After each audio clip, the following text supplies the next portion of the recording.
my name is Stephanie Gomez, and today I'm going to talk to you about new season, using the Bible verse as reference. Okay. Yeah. So I'm gonna hand out Bibles.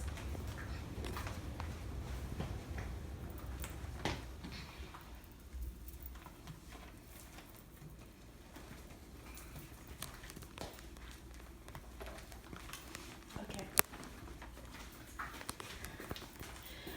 We are gonna go to Ecclesiastes 3:1 verse 8.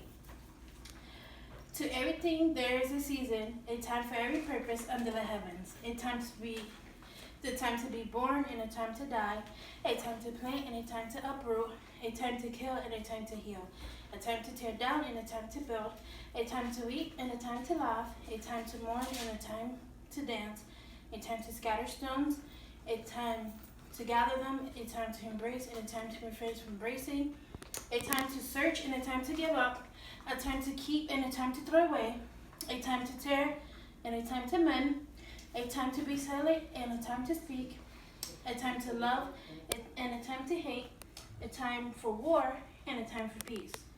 Amen. Amen. When God created heaven and earth, He created season. We serve a God of season. God created the 4 seasons that are based on the earth's rotation as it orbits around the sun.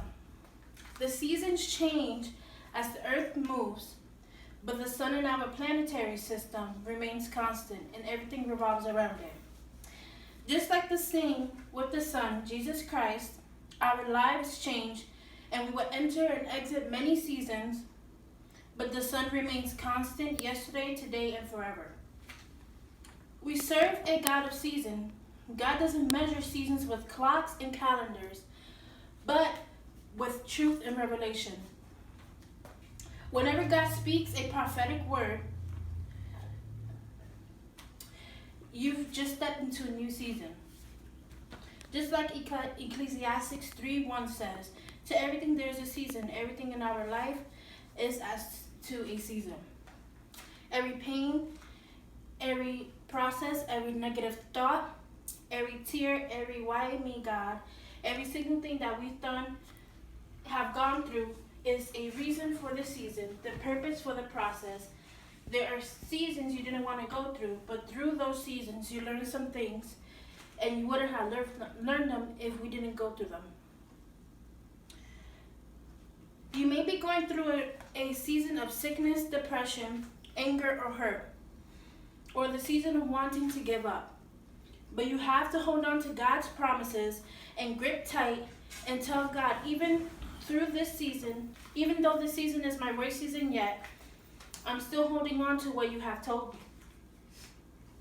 When I was a teen, I would act one way in church, then I would go to school or hang out with friends that I wouldn't act like a Christian should. Because of those moments of character change, I had depression, negative thoughts about myself, and looked at myself in the mirror because I thought I was ugly. I couldn't look at myself in the mirror because I thought I was ugly.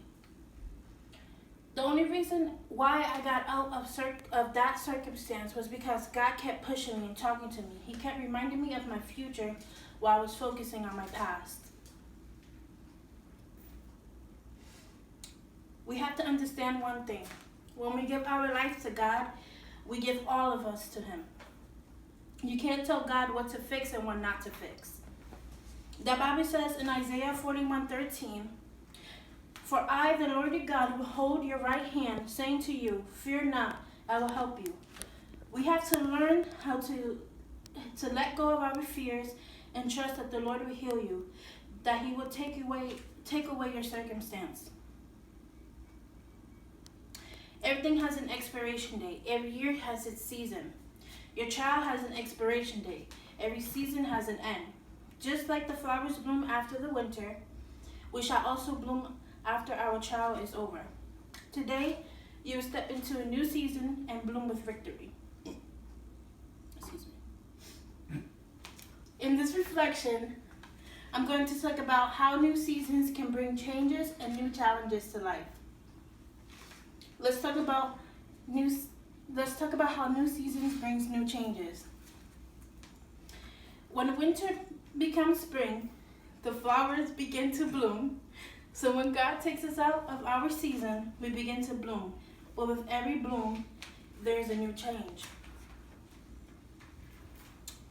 According to New King James Version, 1982, Matthew 4:18 through 20 says, "And Jesus walked by the Sea of Galilee, saw two brothers, Simon called Peter and Andrew his brother, casting a net into the sea, for they were fishermen.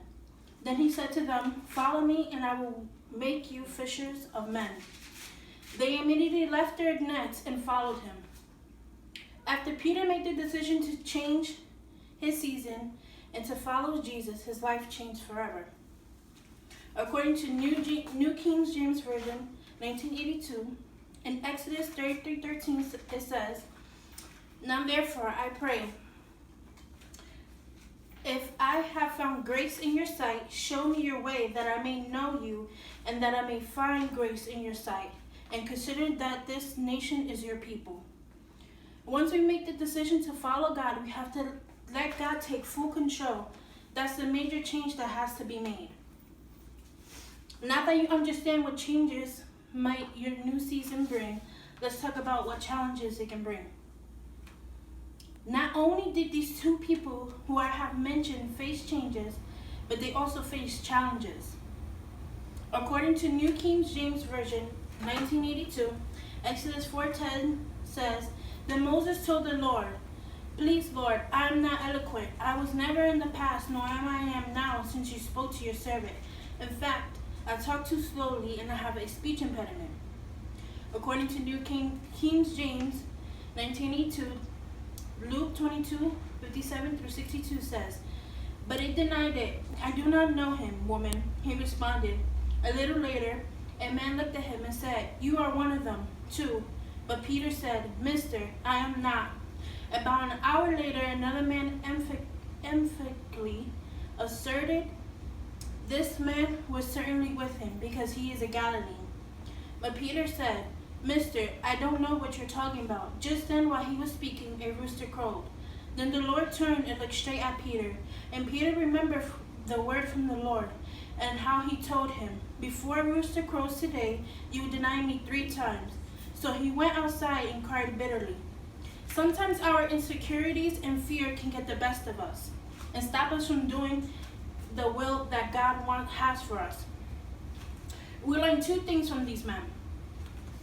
Even though Moses couldn't speak well, God told him he would bring him a translator. Even though Peter denied God and left God's walk, he came back. He came right back. And also, when Peter left, the disciples left too, and Peter brought the disciples back together. No matter what situation might try to stop you from overcoming your challenges, God is a faithful God, and if you rely on him, he will help you. These Bible verses show that even though they went through their own challenges, they still overcome them. You may think that you're not strong enough or good enough, and you feel as if the Lord let you down. Remember that there is a purpose for the season. Now that you understand the changes and challenges that might face ahead, you can be ready to bloom with victory. In conclusion, God is a faithful God. If something will happen, it will come to pass. If he says that something will happen, it will come to pass. With this, I will leave you this Bible verse to keep in your mind. In Exodus 14:14 says, "The Lord will fight for you. You need only to be still." Amen.